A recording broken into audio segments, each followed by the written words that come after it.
Good morning, afternoon, and evening, ladies and gentlemen. My name is Zach Cardone. Cardone is in front of the camera once again. That couch there looks a little bit empty. How would I fill that out? And if those of you are wondering why I'm holding it like this, it's because I am right now in a fantasy picking for the WrestleMania, and if I win tomorrow's ranks, because I'm currently in first place, if I get my picks right, you bet your ass we are gonna have a replica belt here. We won't need this little trinket instead of a toy belt. Oh no, it'll be the damn belt, the whole belt. All we need to happen is for 2 out of 3 of Edge, Matt Riddle, and Sami Zayn to win their matches, and it's over, and I've won. That's all I need is 2 out of 3. Well, we'll get to that tomorrow. Yes. So, hopefully with a belt. Hopefully. Because I want my goddamn belt! Anyway, so yeah. WrestleMania 37. What did you think, Zach? Overall, night one. It's been a good start. It was a solid start. Let's ignore the fact that we had to watch it on recording because we were watching the Jets game, so we didn't actually have to experience the rain delay. Yeah, which was nice. Yeah, there was a 30-minute rain delay before the start of the show. And then what surprised me is I knew some of the matches that were in WrestleMania. I did not know the order of the card. So it was very interesting to see the WWE Championship match being the very first match. However, I sort of understand it as they were saying that it was the first match in front of a live audience in over a year. So I guess they wanted to kind of start strong. Now, I didn't watch the pre-show, but that, I guess, makes me assume that the pre-show there wasn't any matches, which normally they have a few. They don't show up on the Wikipedia. Interesting. I wonder what they did for it. Me too. Because, I mean, normally the pre-show, it's not just for the audience at home, but it's also for the live audience there. So, interesting, I guess. Not sure what they did, whether they had, I know they bring some musicians there. I'm not sure if they maybe had them play a bit, or I don't know. Anyways, Lashley versus McIntyre, our first match. And first off, cool entrances. WrestleMania always does it. Love the stage, by the way, the big pirate ship. Now, I actually thought that they would also try to utilize the existing pirate ship in Raymond James Stadium when I first heard that they were going to be coming here. I thought that they'd maybe try to have that one in there as well. I understand why they didn't. It's just much easier for them to just build their own thing. And it was a good-looking stage. Now, I heard that it was damaged, actually, whether it was before the show, during the show, or during the delay. Because God doesn't forget when you beat him at No Mercy. Or whatever it was, Backlash. Yes, something like that. Anyways, but yeah. Lashley versus McIntyre. A bit of a slow start to the match. Now, personally, this is my personal opinion of Bobby Lashley. I know this is kind of unpopular, but I'm not the biggest fan of him as champion. Now, I will say this. Having MVP in his corner does help. MVP is... He's great on the mic. He's great at presenting this character. He's just great. The MVP? Yeah, he's a great heel. Still is.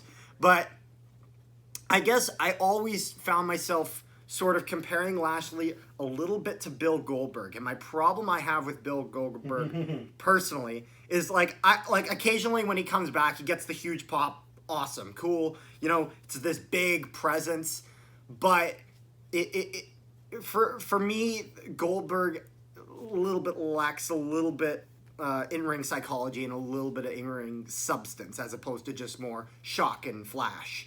Flash and bang, I think is what they call it. I can't remember. Is that what they call it, Zach? I don't know. Like flash and bang, where it's just more shock value? Actually, that's all he has. Is okay. Well, yeah, there you go. The thing is that he can't wrestle a competitive match. Otherwise, he'll get exposed hard. Oh, yeah. And like, I don't mean to shit talk a legend like that, but yeah. By his own admission, he would not like to wrestle long matches. Yeah. Anyways, but I sort of had myself comparing that to Lashley, and I just kind of have for a bit. So when I first saw the ring, my first instinct was I was just kind of like taken back because I was like, there's no LED board on the side, and there's no LED posts, which is kind of the standard nowadays.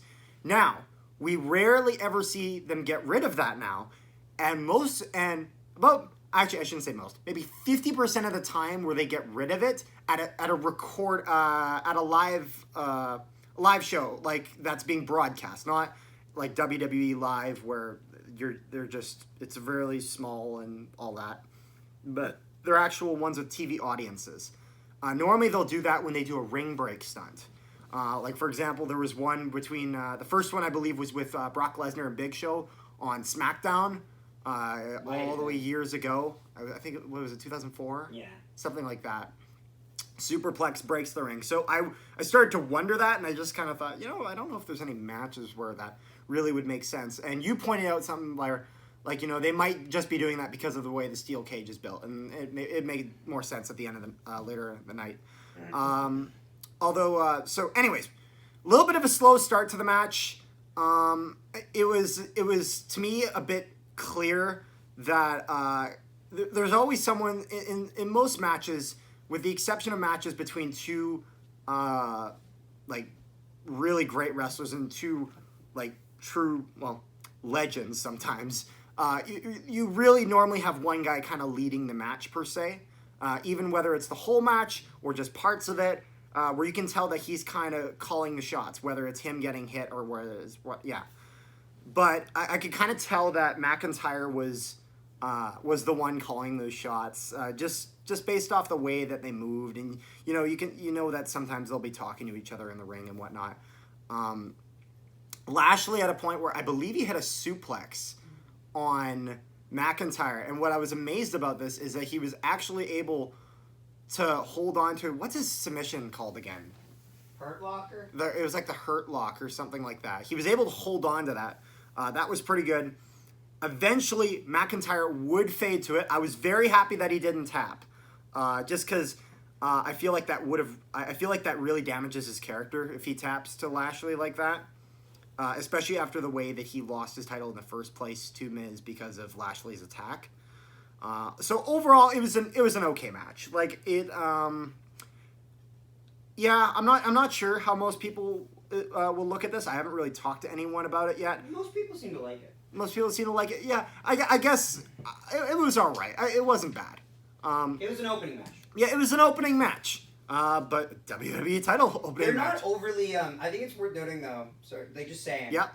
They're not overly, I don't want to say they're not overly athletic guys, but their moveset is very limited in its scaling of being able to do that. That's true. And also too, let's be honest, we're past the days where feats of strength are just like, oh yay, way to go. Where it's like, oh my god! It's like, no, it's like you lift someone up, it's like, top stuff. Yep. So can that guy, and that guy, and that guy. And yeah. Catering. Yep. Anyways, our next match was the tag team by the way. turmoil match. This is the one that screwed me. Yeah. I would have been up 7-0 if these idiots booked the right winners. Yes, the tag team turmoil match, which is basically the winner stays like a in. Gauntlet match. It's like a gauntlet match for everyone. A gauntlet match, yes. For everybody. And the winner would be the number one contender for night 2 of WrestleMania against it was Nia Jax and is it Shayna Baszler, Yep. for women's tag team titles. Yeah. Just fun. So it was an okay match. There wasn't really a whole lot. Lana had a botch when she went for a spinning kick, completely missed, and of course Michael Cole in the most Michael Cole of moves. She didn't get her with all of it, but she got her with enough of it. That enough was absolutely nothing, but we will ignore that. I found it very funny when they eliminate. The Riot Squad eliminated Mandy Rose and Danny Brooke, and they announced the wrong elimination. Everyone got turns to botch tonight. Was really what it was. Yeah, it's not like disgracefully. Second botch of the match. Not of the night, of the night, but of the match. And eventually it would go on. It'd be a solid match. We would see Tamina Snuka hit the Superfly. Is that what it's called? Superfly Splash. Superfly Splash. Superfly. Yeah, because it looked like Natalya was going to hit a sharpshooter, but went with that. Hit a sharpshooter. Well, use the sharpshooter. Lock her in! Lock it in! Yeah, so overall, it was all right. It wasn't bad. Yeah, it was right squad honestly should have won though. Yeah, you were really hoping for the Rides. Well, I actually thought that they actually were going to win. To be fair though, out of a possible like 1 to 14 rating, I put 2 points on this. So I was still in the back of my head like I have no fucking idea where this is going. Yeah. So our next match of the night was Rollins versus Cesaro. I had faith in this one. This match, when I first the entrance. Botch. Okay, so Rollins' entrance looks good, but not all of the pyres they have there light up with fire. It's kind of a the little fire distracting. sticks that they got. About 3 on one side worked, and about 2 4 on the other, yeah. or something like that. And it looked a 3 minutes. little silly with not all of them working. So I guess not sure exactly what the issue was, but. It is what it is. Would have been so much cooler, but that's fine. I love Rollins in this almost this kind of god-like gimmick of where the Messiah. He's a cult. That promo they showed the Rollins almost advertisement after during his entrance. It's such a cocky heel son of a bitch move that you'd love to see because it's the unofficial promo. Where it was basically it almost was like one of those commercials like don't use this when you can use this. Yes. Don't vote for politician smear. Yeah, actually that's exactly what it was. Don't vote for Cesaro. Yeah. Vote for the God. Seth Rollins. So overall, it was pretty funny, especially when they had the at the very end of the advertisement where it's like saying that it was paid for by friends of Seth Rollins. Yes. So I'm expecting a hefty invasion. Yeah. So match starts immediately. The first thing I noticed, much quicker than both of the other matches tonight, which was one problem I did have with them. What? Go figure. Well, yeah.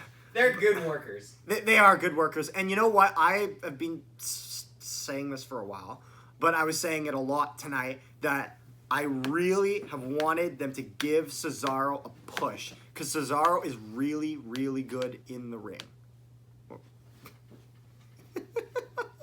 You're right. I'm hungry. Okay. Look at the guitar. Anyways. But yeah, Rollins... so eventually we get to a point where Cesaro would be on the top rope. Rollins would go for a spinning kick. Actually, another spinning kick. And he would miss again. And Michael Cole, back on cue once again with, he did not get all of it, but he sure got most of it. So...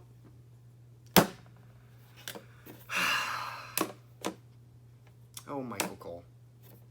What will we do with you? Yeah, so... It was a pretty good match. I love the speed of the match. The Cesaro swing, I think he swung him like, what was it? I think 22, 23 times. It was ridiculous.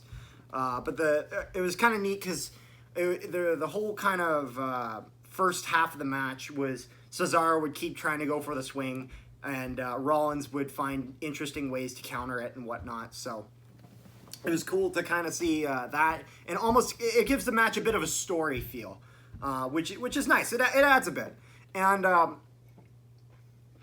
one thing I will say that I really liked is there comes a point in the match where Cesaro has both of Rollins' legs right next to his chest here, and Rollins has his arms out on the ropes. And when he pulls him straight up, I can't remember if Rollins does a front flip or a back flip or whatever, but it's just a really sick way to come out of that because they really just it looked like they were just gonna throw him up and let him crash on the ground as they normally do. But it's nice to see something different. We eventually see him pull out the pedigree. I haven't seen that in a while. Then again, I haven't been watching every Raw and whatnot, so he might have pulled it out in there. But personally, as someone who hasn't seen him use it in a long time, it's great to see that. Just to see him kind of calling back to his different versions of his, I guess, past self per se. Eventually, we'd see him try to hit the curb stomp just for Cesaro to counter with a vicious uppercut. I've always loved his uppercut finisher. It's a European uppercut. A European uppercut, and it feels like it has so much so much It impact. shows how much versatile the curb stomp is too. Oh, Zach, can you the back?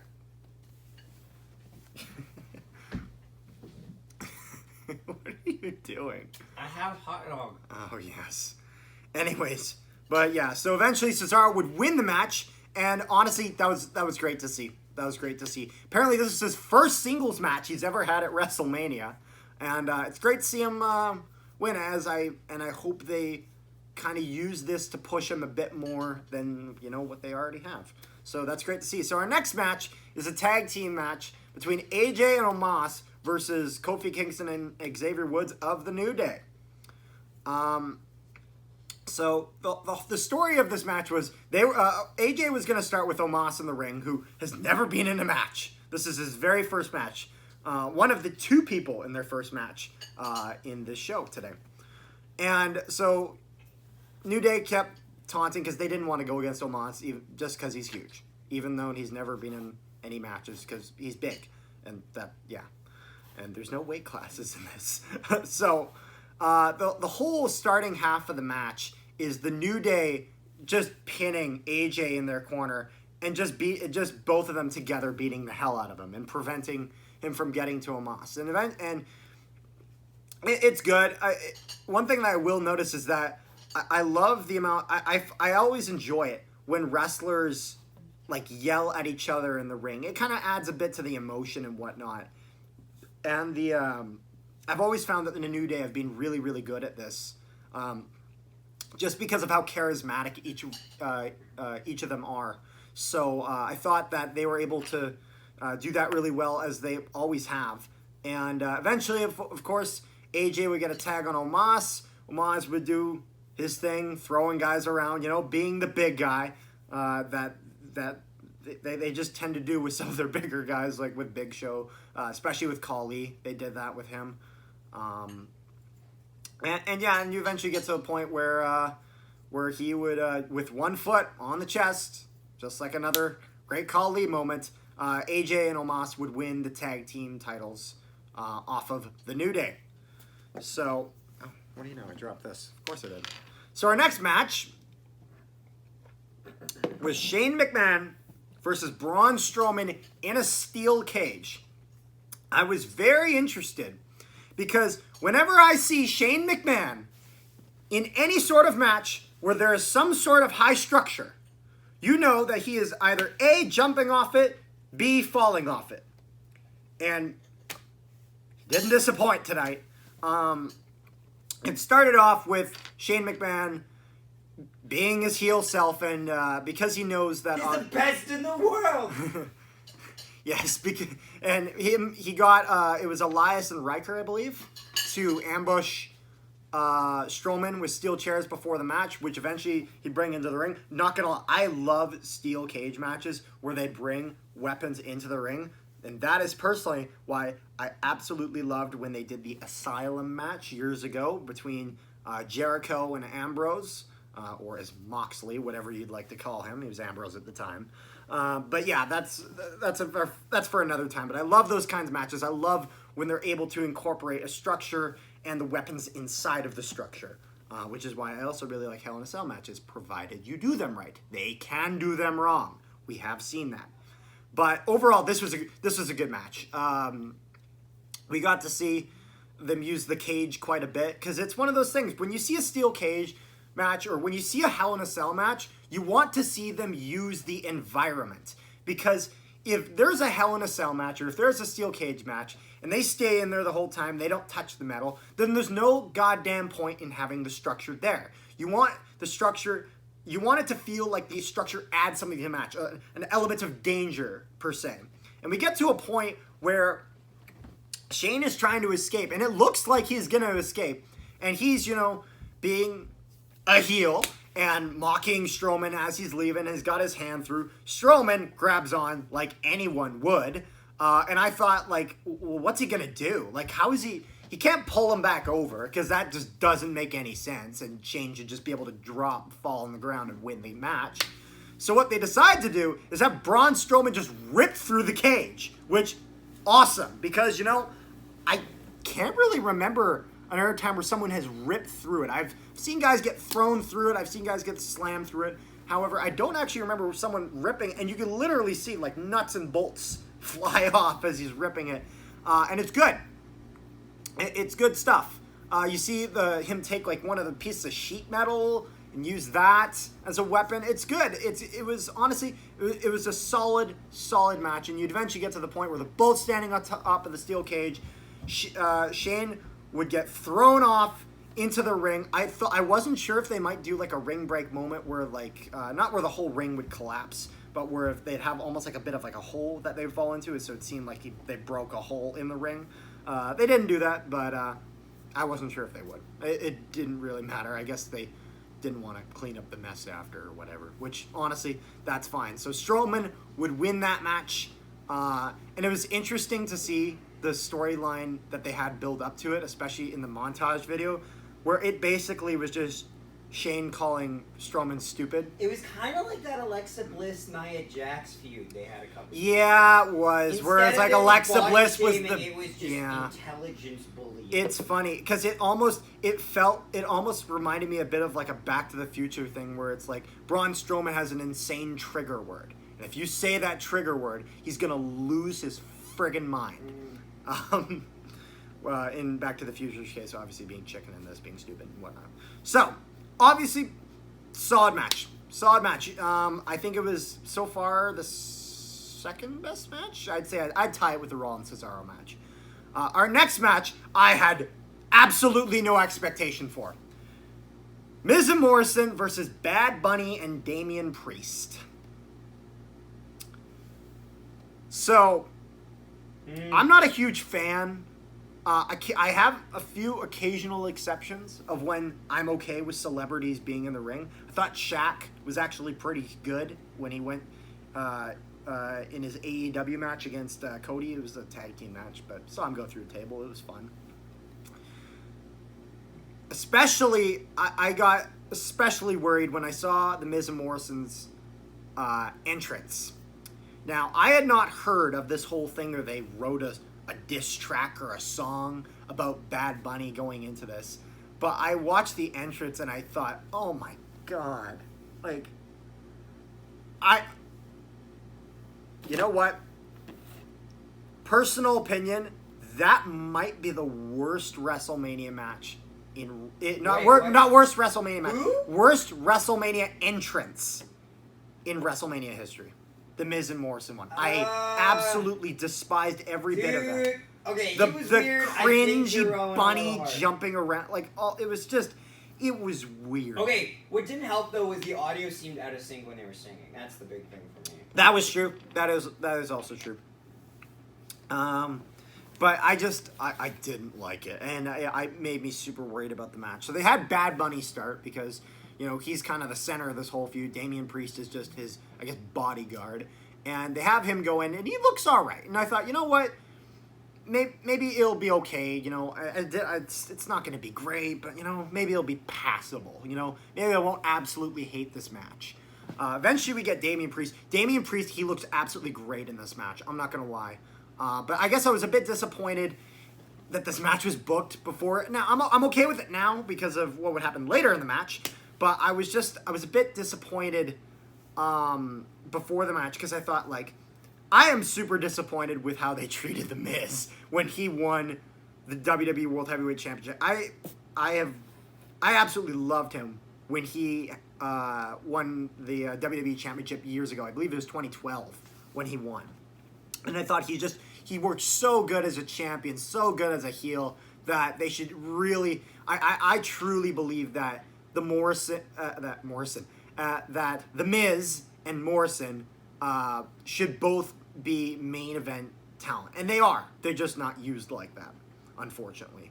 Now, this match, it looks good. Everything's normal. It's interesting. Like, I see Bad Bunny. He's not the greatest at some of the standard moves, like just selling a punch a bit more, and just some chops and whatnot. You see him do some stuff where he'll do like a face buster, and it looks good. He actually was in almost perfect sync with Damian Priest, which that's good. It's good to see.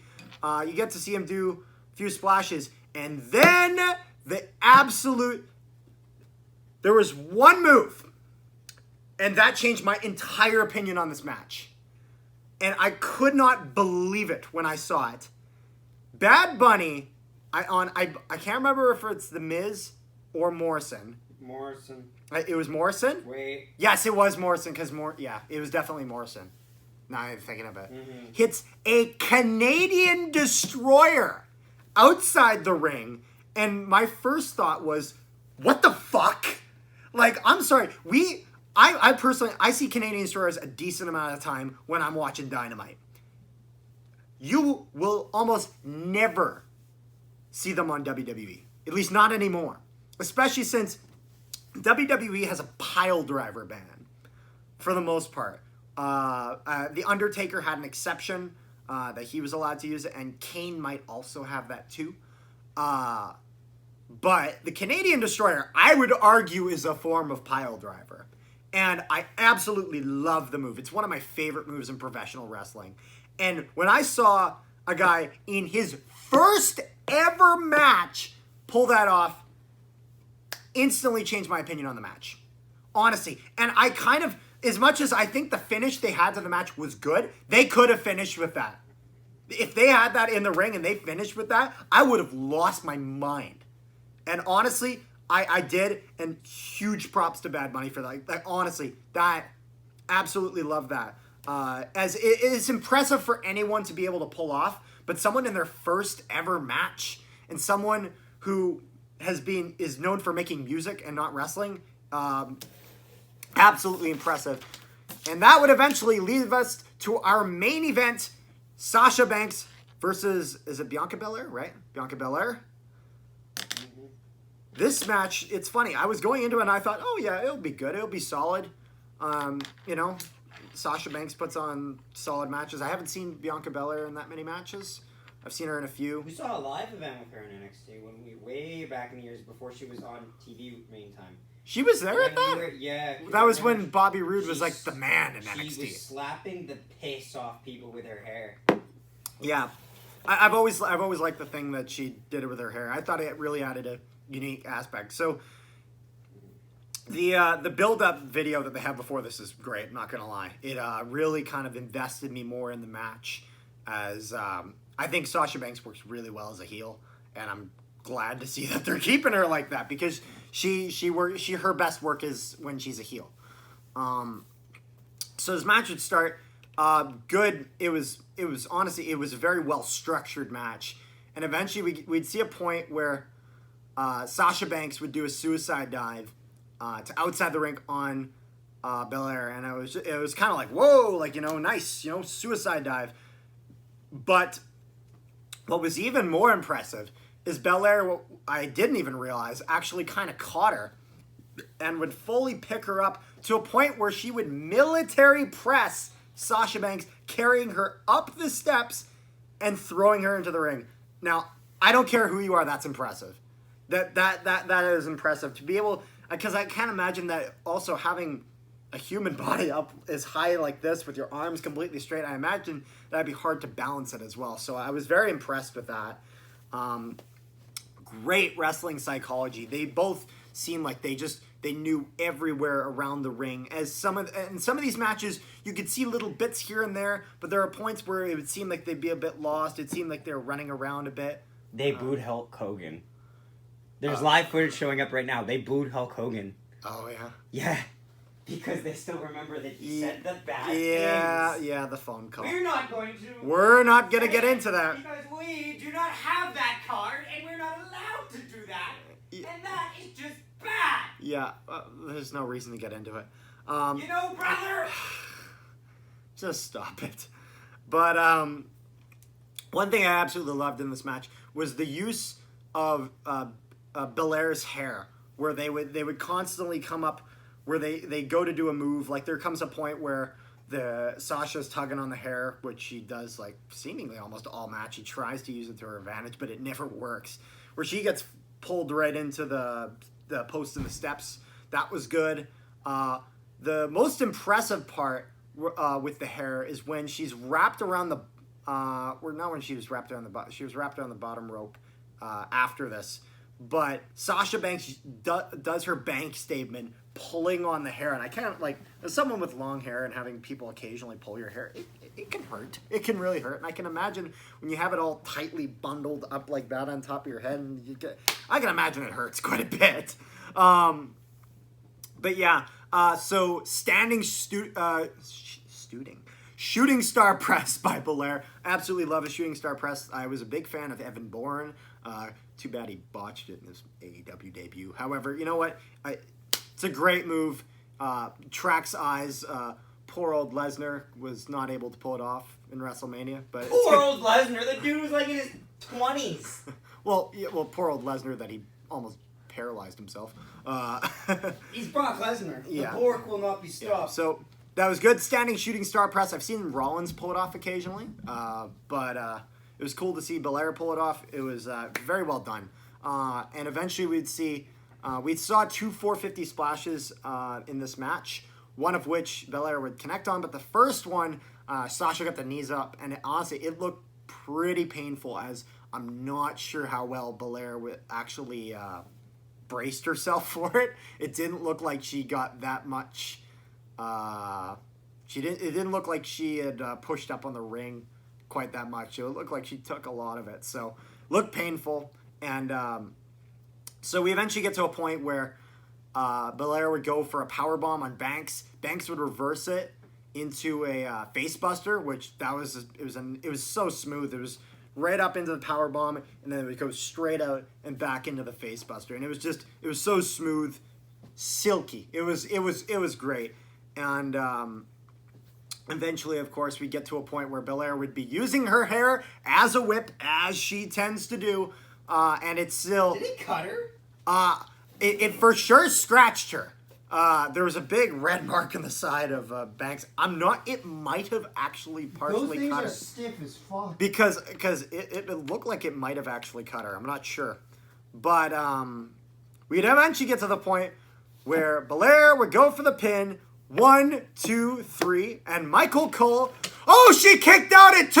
No, she didn't! No, she didn't!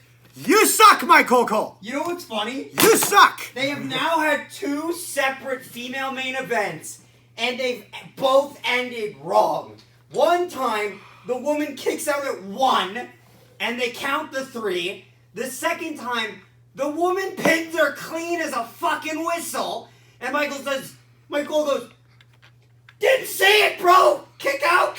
And it's I funny. thought Corey Graves was going to bury that man in a shallow fucking grave. I kind of hope he Because did. Corey Graves buries everyone on commentary. Yeah. Let's be honest. Not as much as JBL, but he's still... JBL buries everyone. He buried his own mother if he could. Oh, my word. But yeah, it was a good main event, but Michael Cole. I think Michael Cole forgot that it was not the boss time anymore. Yeah. He wasn't reading off the right page of his script. He's like, said- it's boss. Oh, no, just said- Belair, she wins. She wins. He was ready to say, it's the big dog, and It's the for the big love dog. of mankind. Michael Cole. For all of you wondering, Zach is sitting behind the camera on the ground with a hockey stick, smacking it into the floor. Because Because it's dumb. because- Michael Cole. Oh my! Could it be? Does he say that every time his wife comes home? Oh my! Could it be? It is! and I'm The not gonna. woman I love! It's boss time! Continue. And you know what? There are a lot of times where I try not to blame Michael Cole in the sense of I know Vince is feeding shit into his ear. Like, God, Michael Cole, stop pitching Snickers. I get it. You guys want money. It's not as bad as when they were with the WWE Network first came out, and it was always like, oh yeah, you can watch this old match for $9.99. Isn't it like a 12 or $10.99? In Canada. In Canada, it was $9.99 American, but you know, Canadian exchange rate kind of fucked us over, as it always does. Yeah, this is it's a good example of why the Wrestling Observer rated Michael Cole as gave him the award for worst announcer of the year. He is a 6-time champion for that award, by the way. Would like to say, But yeah, overall, night 1 is a good night. I'm excited for night 2, though. I am so hyped for the Edge versus Reigns versus Mr. I will take the pin, Daniel Bryan. No one has Daniel Bryan in our thing. Of course he doesn't. The only reason he's in the match is so he can get pinned by Edge, and then Roman still looks like a fierce competitor as heel. That's what needs to happen. That's what needs to happen. You're stealing that off me, but that's what needs to happen. No, I actually heard it from others before I heard it from you. That's wrong. That's what? wrong. They're liars. They're my friends. They're liars. Your friends are full of shit?